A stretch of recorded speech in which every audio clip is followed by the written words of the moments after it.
Hi, my name is Garrett Lawson. We'll be discussing the French Revolution today. Between 1789 and 1799, France was wrapped up by a revolution which radically changed the government, administrations, military, and culture of the nation, as well as plunging Europe into a series of wars. France was from a largely feudal state under an absolute monarch through the French Revolution to a republic which executed the king, and then to an empire under Napoleon Bonaparte. James Robinson, a professor at the University of Chicago, wrote, "The revolution destroyed the power of the oligarchies and elites, opposed to economic change, combined with the arrival of new economic and industrial opportunities." The French Revolution began in 1789. The French state was divided into three categories: the nobility, the clergy, and the commoners, who all were below God's gift to the earth, the king. However, the Enlightenment was a period from 17th to 18th century, was a group of intellectuals who used reason and science and began questioning this hierarchy. Revolutionary ideas from them began to spread to the public. The king, King Louis XVI, was an absolute monarch that controlled everything. The church and aristocrats were paying no income tax, and the 7 Years' War and Revolutionary Wars in America were both costing a lot of money, so the French government implemented unpopular tax schemes. Liberty, equality, and brotherhood were all ideas shining bright in the minds of the French people, longing for equal representation. In 1788, King Louis XVI, as a last resort, called for a meeting of the Estates General. The three estates were the nobles, the clergy, and the common people. The representatives met at Versailles, at a suburb of Paris, early in May 1789. Reforms in a constitution were demanded at this meeting. With the meeting of the Estates General on May 5th, the revolution began. The representatives of the Third Estate led the way. Some of the nobles and many of the clergy joined with them. They changed the name of the gathering from the Estates General, which represented classes, to National Assembly, which represented the people of France. In a memoir on the tennis court oath, Jacques Louis David wrote, the king had declared the activities of the Third Estate illegal and refused to recognize the National Assembly.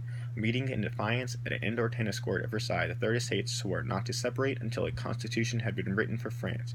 Only one delegate dissented. Their oath is known as the tennis court oath. Paris was alarmed by rumors of the troops gathering about Versailles. A Paris mob stormed and captured the old royal fortress in Paris called Bastille. On July 14th, 1789, Pierre Victor Benzeval, commander of the royal soldiers stationed at the capital, later wrote, "The disorder increased hourly, and with my misgivings, what decision was I to take? If I engaged my troops in Paris, I should start a civil war. Blood, precious from whatever veins it flowed, would be shed without achieving any results likely to restore calm. The crowds were tampering with my men, almost under my eyes, seeking to seduce them with the usual promises. I received alarming reports concerning their loyalty. Versailles ignored my cruel situation and persisted in regarding a rising of 300,000 men as an unlawful assembly and the revolution as a riot. Soon afterwards, the walls were torn down. The date of this capture became a French national holiday. After the fall of Versailles, a revolutionary committee of middle-class citizens governed Paris. Meanwhile, work continued on the constitution which the Assembly had promised to prepare for France. France was made a limited monarchy with a one-house legislature. The document they came up with was titled Declaration of the Rights of Man and Citizen. In 1793, the rights included were all men were born free with equal rights. All citizens have the right to take part in electing representatives to make the laws. Every person shall be free to speak, write, or print his opinions, provided he does not abuse the privilege, and the amount of taxes a person is called to pay shall be based on his wealth and his possessions." The king was very indecisive, and he promised to obey the constitution which had been instituted, though it placed a narrow limit on his power. However, in June 7, and later, the suspicions against King Louis XVI and Marie Antoinette became certainties for most of the people when the king and the queen and their children tried to escape, but were caught before they reached the French border. They were brought back to Paris. These events helped divide the revolutionists into two parties, the constitutional royalists and the republicans. The new legislative assembly, which met as soon as the king had been captured, or had accepted the constitution, still wanted to keep the monarchy. The republic's sentiment, however, increased rapidly as the king's weakness became more apparent. On August 10, 1792, a mob invaded the Tuileries and killed the guards. The royal family sought refuge in the hall of the Legislative Assembly.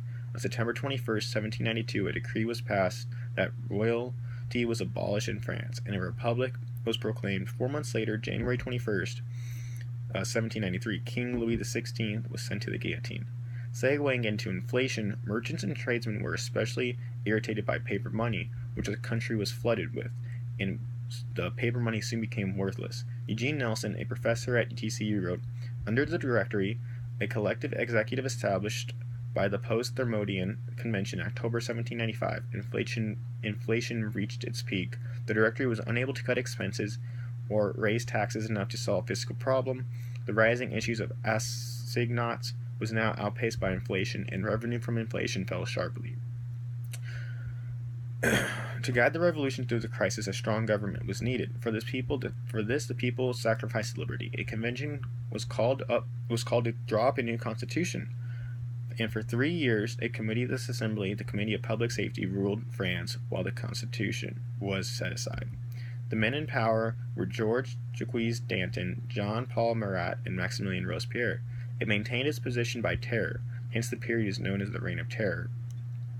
Royalist uprisings were sternly put down. Tens of thousands were sent to the guillotine, including Marie Antoinette. Aristocrats, tradesmen were all executed with a mock trial or none at all. Finally, the enemies of the revolution, at home and abroad, seemed to be suppressed. Only Great Britain and Austria continued the war. People were tired of terror. When Robespierre showed no signs of stopping the bloodshed, the rest of the convention took matters into their own hands. Robespierre was arrested and sent to the guillotine in 1794. More moderate men now governed France. The convention wrote another constitution, the third since 1789 and the second to be put into operation, then prepared to dissolve. A mob protested against 2/3 of the new assembly being drawn from the hated convention. A young artillery officer, Napoleon Bonaparte, protected the new government. The Directory, proved unable to meet the problems within disorganized France. The glory of foreign victories, one under Bonaparte, one under the Directory due to Bonaparte. On November 9, 1799, he helped overthrow the Directory and replace it with the consulate of 3 members.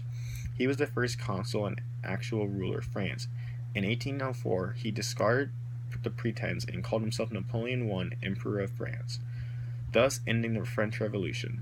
Few events have so powerfully influenced the political and economic development of the modern world as the French Revolution has.